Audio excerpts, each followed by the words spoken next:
Hey, what's up everyone? In this video we're comparing the brand new Saucony Ride 13 against the Asics Novablast. Hey, what's up everyone and welcome back to Fordy Runs. Now if this is your first time here, I want you to smash that pink button down there that says subscribe on it. Go to our Facebook page and join the Fordy Runs running community and check out the description. There's loads of cool things, including a link to both of these shoes. Right, so we've got some daily training shoes which I think are a very good comparison. So let's get stuck in. Right guys, so here we go. We've got the Asics Novablast, which is a hugely popular daily training shoe, and the brand new Ride 13 from Saucony. Now this shoe for me has been a little bit annoying. If you've not seen the videos, check them out, because I've struggled with the Flight Foam Blast midsole. It's just that little bit too soft for me, and I found myself collapsing on the inside. Over longer distance, it's given me a little bit of a chip on the inside of my shins. So reluctantly, I've sort of stuck to you know, the 5, 6, 7K runs with it. And that's why they're still looking pretty fresh. Then we've got the Ride 13, which I've bought in really to replace the Pegasus 37, which I am hugely disappointed with. If you've not seen the video, check it out on the Ride 13 that I've done the review. But yeah, I bought this shoe in basically as a daily training shoe. But I thought it would be cool to compare the two, because they actually kind of in the same sort of sweet spot. They kind of both offer a good alternative to the daily training shoe. Let's get into some of the stats and some of the features to start with. The new Saucony Ride 13 is £115 here in the UK. It weighs 8.6 ounces. It's got 8mm drop. It's got the Power Run midsole. They've dropped the ISOFIT system and they've given you this super smooth engineered mesh upper, let's call it.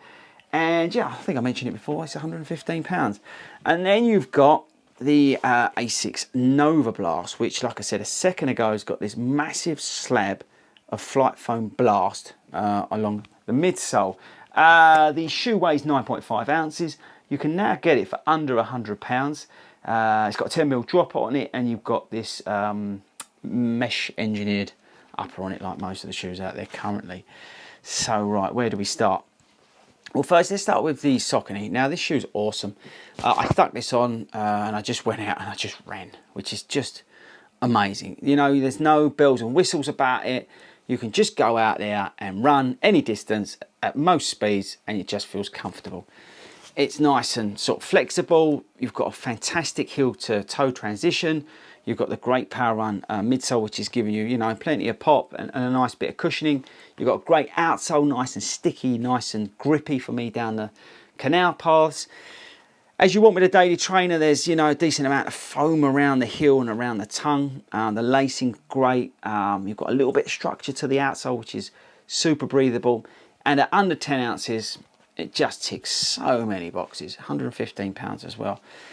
Then you've got the Novablast, which I know a lot of people really like, and that's why I wanted to compare the two. So even though this doesn't suit me, I think this can suit many, many people, and it does a fantastic job with the Flight Foam Blast. It is a softer ride, and if you're not a bad pronator or anything like that, this is really going to suit you. You're going to get a lot of kick off the Flight Foam Blast.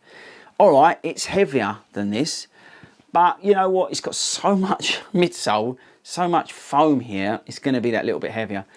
The upper is probably not as breathable as this, but it's still very, very good. As you'd expect with Asics, it's got, you know, enough foam around here to make you comfortable. It does have quite a large tongue. I'm not sure why that is, but overall the feel is great. You know, like I said, I'm a bit annoyed with myself that my running form is so bad that I can't get the most out of this shoe.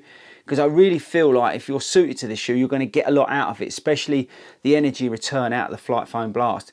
And that's why I wanted to compare the two.